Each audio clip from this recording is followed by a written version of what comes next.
Gemini, I have had nothing but chaos today, trying to bring you spontaneously a weekly tarot reading combined with some astrology. It's been one thing after another. The parrot has been really, really naughty. So I'm just keeping him here for a minute and hopes he behaves himself, but he hasn't seen me for a few days. Anyway, back to you, which is far more important. This week we have good news as Mercury, the planet of communication, is going direct. And you've been feeling all at odds with yourself. Maybe you've been trying to finish up projects and get work done and work on your health and well-being. And there's been one thing or another thing that's distracted you on your path. Well, fortunately, that's all changing. And you'll notice that around work, things should improve as well. Bear in mind that Mercury is in shadow. And therefore, things aren't entirely clear until the end of the month, well, around the 24th. But you should feel better in your head. Obviously, Mercury is your ruler, and it could drive you a little bit cray-cray when Mercury goes retrograde. Also, we have a very big new moon in Sagittarius this week. And for you, it's in your relationship zone. Now, it is squaring Mars, so if you've got any problems in relationship, that could come to a head this week. It's all pretty intense and full on.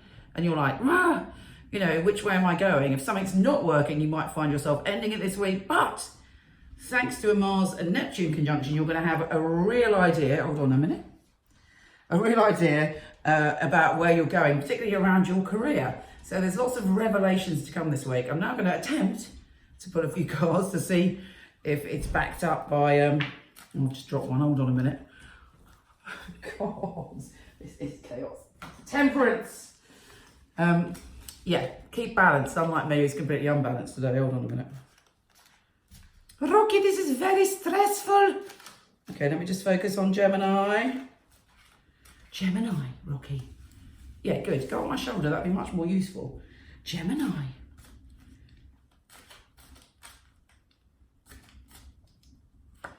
Okay, first card. This is so fascinating. We've got the Queen of Swords, which is, of course, an element of you. It's you in your power.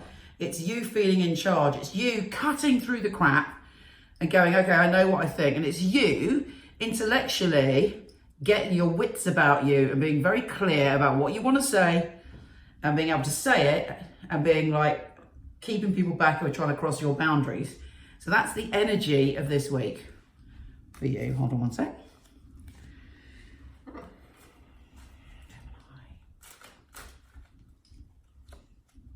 Next, interesting, we've got the Queen of Cups. So that would suggest to me that you have to balance. How balanced are you with your flowing and open and compassionate emotions for yourself and other people, and your intellect and your stop button and your like, go away, don't push my boundaries? These two cards say, right, if you find the middle way between those two cards, anything is possible, because you do have, no, you can't pick one. You do have both of those elements within you. You may also meet someone who's a Cancer, Pisces or Scorpio, who's very helpful to you this week. You've been through quite a tough time. Perhaps you've been through a situation where you've been grieving, you've been exhausted, and you're ready to rise from that exhaustion this week. You're ready to just kind of move on a little bit and awaken again. But if you still need sleep, if you still need rest, if you still need to nurture yourself, do that this week. It's early days when it comes to Mercury going forward and you feeling totally tip top, but generally you'll feel much clearer in yourself. Next card. Yes, victory is afoot for you. Yes, it is. So I think you're coming through that grieving period. I think you're coming to a point where you're remembering who you are. You're finding your balance between your emotion, your heart, your giving, and your ability to set healthy boundaries.